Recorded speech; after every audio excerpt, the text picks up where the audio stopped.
It's 12 November, the capital of Netherlands, Amsterdam. Thousands of Kurdish people were in the streets against Erdoğan and the Turkish government. They are supporting the HDP member, parliament elected by the people, who are arrested by the Turkish government.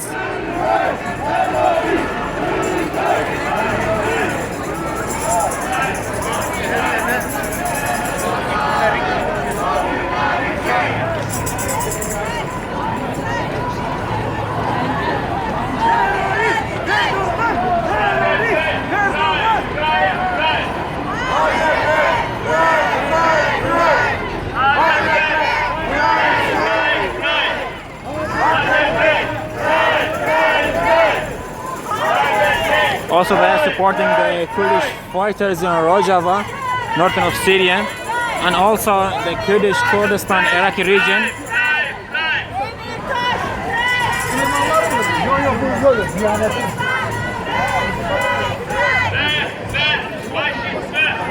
It's 12th of November, the capital of Netherlands, Amsterdam. Thousands of Kurdish people, they're on the streets against Erdogan and the Turkish government.